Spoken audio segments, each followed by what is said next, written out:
Welcome to OkState Daily. Casey Porter here. So glad you decided to tune in. Fans, today we have a very, very, very special guest. Play-by-play voice of the Tulsa Golden Hurricane, and then also with the Tulsa Drillers. I know he joined for some of the home games with them this summer. Bruce Howard joins OkState Daily. Bruce, I've been listening to you for so many years. I'm a little bit nervous and very much so honored. So thank you so much for joining in. Well, Casey, thank you. It's a pleasure to join you. And, hey, looking forward to what's going to happen on Saturday. Hey, this TU-Oklahoma State rivalry, I'm telling you, I go back 51 years, and I can remember every single time as a kid, every time OSU went to Skelly Stadium back then, just all the wheels fell off. And I can remember, like, Tony Lindsay. We had that big win to start the season, and Tony Lindsay goes in there in the late 90s. TU puts a pop knot on her head. This has just been bad memories for Oklahoma State fans going to Tulsa. Well, Tulsa still has the advantage in games at Skelly Field at H.A. Chapman Stadium. I think it's 22-15 with a few ties in there. So definitely Tulsa's had their opportunities to win at home. Now, they haven't won in Stillwater since I think it's 1952 or something like that. And there have been, as you look at that series, Casey, you've been a lot of close games at both places. In fact, the last two games in Stillwater, 16-7 in 2020. That's what I call the Zaven Collins game, where he pretty much dominated the game and then got cramps. And OSU rallied in the fourth quarter. I think it was 7-3 going into the fourth quarter. Tulsa had the lead. And then a couple of years, 1 year after that, 28-23 in a game that, a kickoff return turned the tide in favor of the Cowboys. So, I always expect a close game between these two, although there have been those occasional blowouts. Yeah, Tulsa had the lead, or was going to take the lead there deep in the game last year. Zaven Collins got to cover him quite a bit at Hominy there in high school. Yeah, his dad, Mark Hudson, was just a fantastic secondary member for Oklahoma State in the 80s. So that Hominy program, Scott Harmon and his dad over there have really built that thing up. That was a fun guy. Zaven Collins, we always knew he was going to be really, really good. Okay, so tell us how you got hooked up with Tulsa, your history in broadcasting, how you became the play-by-play voice and all that. Well, just growing up in the radio business, moved around a lot of different places, did everything from DJing to news to public relations to sweeping the floor. And then, of course, all of that was all with the opportunity to do a little bit of play-by-play. And, grew up doing high school, grew up at the top of a rickety old pair of stands. Oh yeah. In a place in a snowstorm, and trying to do a game under the conditions, and no yard lines marked and all of that sort of stuff. So started there, started doing high school and junior college stuff way back, but ended up moving to Knoxville and then Nashville, Tennessee, and then ended up actually coming to Tulsa in 1989 as the voice of the Drillers. And I was the voice of the Drillers for 7 years. And started with University of Tulsa in 1993. So was Tulsa back then, were they the Rangers then, or were they I know they were the AAA affiliates of the Cardinals for quite a while, but had they transitioned to the Rangers by then? Yeah, by the time I got there in 89, it was the Texas Rangers, and boy, that was a period of time. They had a lot of talent coming through. And the first road trip I took, first game I ever did for the Drillers, was a 9-hour bus ride to Jackson, Mississippi. Wow. And then the first pitch to the first player, since Tulsa was up in the top half of the first inning, was to Sammy Sosa. He was the first guy that I actually announced, was Sammy at the plate. And, Juan Gonzalez was on that team, and, you had Dean Palmer. You had several. You had 12 players on that first team I broadcast for the Drillers that actually made it to the major leagues, and yet they didn't spit it all to the playoffs. They just didn't have good enough pitching. But anyway, those were great days with some great talent. And then we got the job with TU. In fact, there was a couple of years where I did both the Drillers and University of Tulsa, and I was a very busy man with two very good part-time jobs. Yeah, no doubt about that. Been to Driller Stadium many different times. My dad actually umpired a game when the Texas Rangers, they used to do exhibitions every year, both with Oklahoma City and Tulsa. Buddy Bell and that group came into Tulsa. I actually got to sit in the dugout with them. So that old Driller Stadium there, that thing was dear to my heart. Yeah, no, it was no question in fact, when I joined the league, or when I joined the Drillers in 89, it was kind of like the best, or maybe the next to the best stadium, in the league. And then all the other cities kind of caught up a little bit. And by the time they moved downtown, which is a great facility now at One Oak Field, by the time they moved downtown, it had kind of I don't want to say degraded, but it had seen its use, and it was kind of amongst the oldest and ricketiest of the stadiums at that point in 1995. There was a lot of metal, and it was really, really loud, and it just made for a great atmosphere. Yep. But, hey, let's get into this game on Saturday between Oklahoma State and Tulsa. So Kevin Wilson, second year at TU, trying to get things changed. He has very good head coaching experience. He has coaching experience at the highest level, so I'm sure Tulsa's excited to have him. You have Steve Spurrier Jr. calling your offense, so there's a lot to be excited about for Tulsa. Yeah, I mean, Coach Wilson's done a really good job. He's brought a tremendous amount of discipline to the program. The GPA is well over 3. I forgot what it was the last semester, but since he's gotten here, it's been well over 3, and you can't say that, coming in when he came in. So he's done that, and part of that is that accountability and that discipline that he's brought to the team. So if you could say one thing about what he's done so far is he's really done a nice job of organizing and keeping kids accountable, making sure they go to class. All of that stuff has been a real positive for Coach Wilson. Yeah, and Tulsa has some really nice transfers this year. So the offense, they've scored 86 points this year, led by Steve Spurrier Jr. Talk about them. Yeah, the offense got 62 in that first game, and really through halftime of the game at Arkansas State, they had 17 more points. So you're thinking about 6 pretty good quarters of offensive football, and then for whatever reason, it just didn't work out those last two quarters, the second half against Arkansas State. I think they had perhaps 92 yards in the second half and only like 14 in the fourth quarter. So whatever happened. Arkansas State is, Butch Jones, good coach. They made adjustments, and Tulsa just didn't have it at the end, and that was unfortunate. But for the most part, I think the offense has performed pretty well, especially considering it's been somewhat of a patchwork offensive line. I mean, it's been an offensive line they've cobbled together, and it's still kind of a work in progress. You mentioned that offensive line. There's 2 transfers. There's like a fourth-year senior. There's one that I believe that's coming back off of 1 year, and then a former walk-on, that type of deal. So can you talk about them? Yeah, I mean, they do have 3 or 4 guys that have seen the bullets fly, and Ty Marks is a guy that's had a lot of starts, like 25 starts, and Ray Burnett has also played a lot of games. Walter Youngbear. Those are the 3 guys that have played the most for Tulsa, and then like you said, there's a portal guy. There's a lot of young offensive linemen. In fact, I think I counted the top 10 offensive linemen. Maybe 5, perhaps 6 are freshmen or redshirt freshmen. So there's some growing pains there, and I think they've done reasonably well considering that.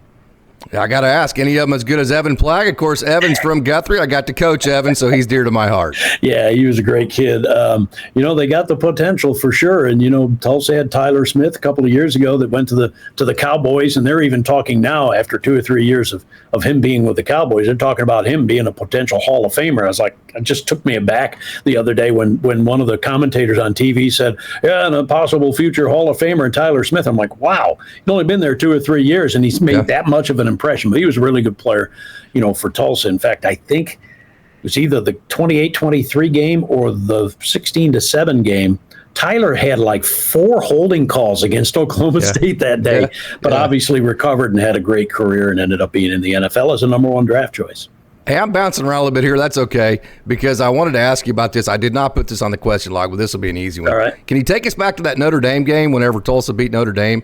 Yeah, it was 2010 actually, so it's longer. 9 I'm out getting of 14 years now. Yeah, it was just a great experience. You just never know if you'll ever have a chance to go to, to Notre Dame and do a game. It's kind of the mecca of college football, and Tulsa had a really talented team. They had, Todd Graham was very good at getting talented players, and they played the heck out of that game. And it was just one of those games that went back and forth, and Notre Dame, Brian Kelly was in his first year. They were coming off the disastrous situation with their video photographer who had that platform fall, and they were emotional. Tulsa was emotional. It was just really a great game, and I'll never forget.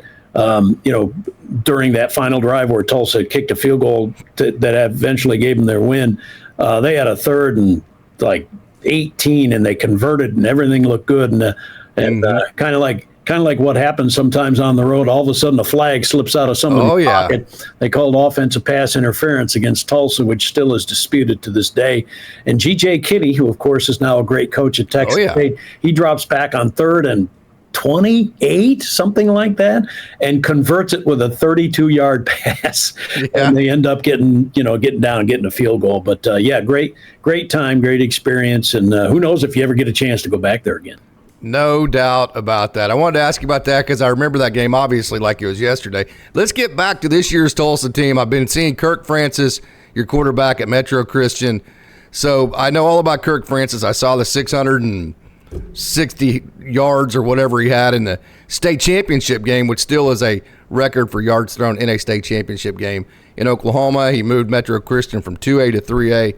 Just a ridiculously good passer for Tulsa. So you have to start there, I think, when you talk about the offense. Yeah, really accurate. 67% completion rate. The interception he threw last week was kind of a deal where a couple of receivers kind of ran into each other and he thought one was going to move one way. And it's one of those interceptions that looks like a really bad throw by the quarterback, but it's just miscommunication and probably more on the receivers than it was on him. And he has 5 touchdowns on the year. Just throws and you've seen this, throws a really good deep ball, throws a really good deep fade, very, very accurate. And he's had a chance to beat out 2 pretty good quarterbacks, Cooper Lega, who started 15 games for Utah State, and Cardell Williams, who started 6 or 7 games last year. All 3 of them could play on Saturday, but it's Kirk Francis right now, and you can tell why when you see him throw the ball. Now, last week they kind of got after him a little bit, got him off his dime a little bit. So we'll see what happens. But he's pretty good. He's fairly mobile in terms of rolling out and throwing on the run. So he'll probably have to throw on the run a couple of times in the game on Saturday against OSU, but he's a good one. I really like your running back room because I like the mix of young guys with experience. Bill Jackson comes back. He has a lot of experience.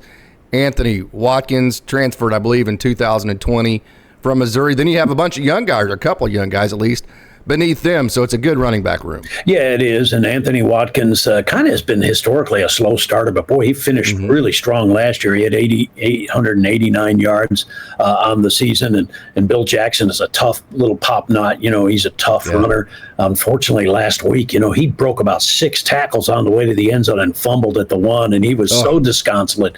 It's one of those really bad rules in college football, I believe, that you fumbled into the end zone. You're 1 yard away from scoring a touchdown, and then the ball just goes to the other team, even though they didn't recover it. That's a rule I'd love to see changed. But anyway, it is what it is, and he fumbled out of the back of the end zone, and he was disconsolate about that. But he'll be back in there, I'm sure. And then they have a guy named Lloyd Avant who is leading them in rushing right now and in attempts at this point. And it's kind of based on the feel of the game. And in the second half against Northwestern, they wanted to run the ball a lot with a huge lead. I think it was 41-14 at halftime. So they ran the ball a lot in the second half and used the youngsters. And then a guy by the name of Byron Ellison Jr. He's a good, tough little runner. So they get a 4-headed monster in the running back room. And honestly, Casey, I think you need that these days. You need 4 guys with how physical this game is. Got as many plays as they run nowadays. But Camden Benjamin, Zion Steptoe are part of the receiver room. But Oklahoma State fans are going to want to know all about Braylon Presley. Brennan Presley's younger brother. He started at Oklahoma State, moved to Tulsa. So tell us all about that. Yeah, Braylon obviously is really continued to get better and emerge even more. And he had his time at OSU with Brennan. And so this was actually the first time that these two have ever played against each other. And so he was asked Monday in the press conference, 2 weeks ago in the press conference, what he thought about the upcoming OSU game. And he says, well, I've talked to my brother in the summer, but I haven't really talked to him about this game much since then. And, they're very close. And they're, 2 guys that have led Bixby to their tremendous success on the high school ranks. And, he's a guy that actually, don't know if the folks in Stillwater know this, but he actually in the off season went to an eye doctor and found out his vision was poor. He did have a problem last year dropping passes. He just had, some that were right on his hands, and he dropped them. And his mother forced him or told him to go to the eye doctor, optometrist, whatever it was, and they realized he had a vision problem. So he's wearing contacts now, and he's been much better at locating the ball and catching it. So I think there's a lot of high end for him in terms of, his trajectory at this point as a receiver for Tulsa. And of course, we all know he's really quick, he's really fast, he's really good in space, and scored his first collegiate touchdown in the first week on an end around and hit that pylon in a hurry. So I mean, he's one that you really hope to see on Saturday do well. Although obviously OSU's defense really pursues well, so we'll see. Yeah, no doubt. So before we move to your defense, tell us what Bruce Howard thinks are the keys to Tulsa's offense having success Saturday against Oklahoma State's defense. Well, I would say they got to mix it up. They've got to, whether it's throw on first down, whether it's run on 3rd and 8, and try to mix it up or whatever it is. I think they've got to be unpredictable, on offense. Offensive line has to hold up. They can't have guys all over Kirk Francis or whoever the Tulsa quarterback is. Offensive line has to hold up, and they have to carve out a few holes because we know Oklahoma State's offense is really good, and they're likely to.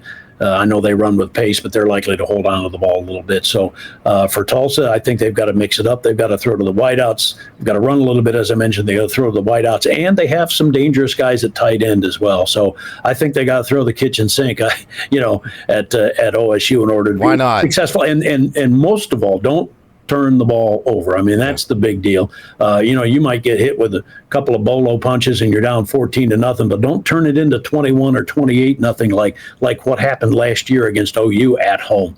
Tulsa gave up a couple of early scores, but at 14-0, you're still in there and still in the fight. But you throw a pick six, and man, all of a sudden it's a snowball going downhill. 21-0, 28-0 happened last year against OU. They've got to avoid that. They've got to avoid, those really bad situations. And you know what? As coaches often say, the final play of an offensive series is a kick. That's not a bad deal. And if it's a punt, right. Tulsa's got a good one. And Angus Davies, one of several thousand Australian kickers in college football, and he's a good one. And so let him do his work as well, and don't give it to the other team. Like every other team in college football, Tulsa has been very good offensively for a long, long time.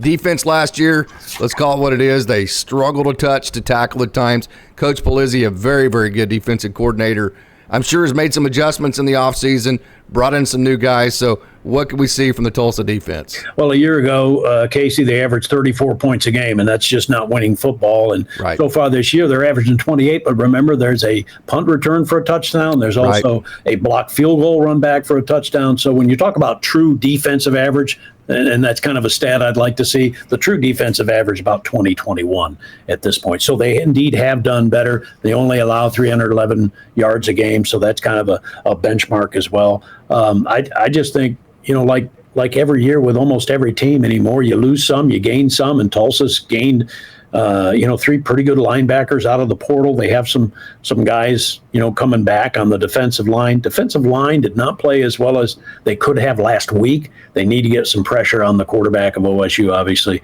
this week coming up. But those linebackers have been pretty good so far, and the secondary has been decent, but that secondary has not faced what we're going to see on Saturday with OSU. Miles Jackson, he's intriguing from Indiana. I think he's going to be play a big key because from his defensive end spot, he's going to need to get pressure on Alan Bowman. And then Chris Thompson, a USC transfer, another one of those portal guys that comes from lots and lots and lots of competition. So a former walk-on, also Dane Hodge is in that defense, and then Keon Parker, a transfer from Arkansas. So you have a transfer from Arkansas, transfer from USC, and a transfer from Indiana. That gives you a pretty good turnaround there. Yeah, Keon Parker from Arkansas, and then Gavin Potter from Kansas and Arkansas State, and Zach Marcaselli from TCU, also a transfer in. Those two have been good linebackers so far for Tulsa, and they're both from Broken Arrow. So they'll have some local folks obviously watching them. And another local guy that's really starting to emerge is number 13, Nunu Campbell at a cornerback position. So they've got that back end is going to have to play well for Tulsa on Saturday. And they've got some guys that can do it, but now they just got to go do it. Okay, we've gone over the keys. You talked about all the things that Tulsa needs to do So let me ask you this. What exactly does this mean to the University of Tulsa? We know it's going to fill Chapman Stadium, which is a good thing for the university. But beyond that, what does this mean to Tulsa University? Well, it would mean a whole lot, if you're able to beat number 13 at home. Tulsa has defeated some ranked teams. In fact, not that long ago, 2020, the Hurricane beat 2 ranked teams that year, and they've had some big scalps in the past, and not many as low as 13 though. And so it would be a huge win for the program. It would obviously erase the bitter taste of the loss on the road against Arkansas State, and it would give Tulsa first win in 10 games. They've lost 9 in a row against Oklahoma State. They haven't won since 1998, so basically they haven't won in this century against Oklahoma State. So that would be a big deal. This 9-game winning streak for Oklahoma State is the longest of either of the teams during the entire time. Tulsa, I think, won 9 of 10 in the 30s and 40s, but generally this series has gone back and forth a lot. But lately, it's been OSU dominating some games, and then OSU winning close games as they have the last couple of times. So it would be big. Anytime you beat a P5 or P4 school, it's huge. So yeah, there's a lot of positives that come out of it if Tulsa is able to win. Bruce Howard, I want to thank you so much for joining OState Daily here and spending some of your time. I took a lot of your time. So, hey, thank you so much for joining. I really appreciate this. This has been just such a great honor for me. Well, thank you, Casey. Appreciate it. And go on anytime as long as there's not a game going on.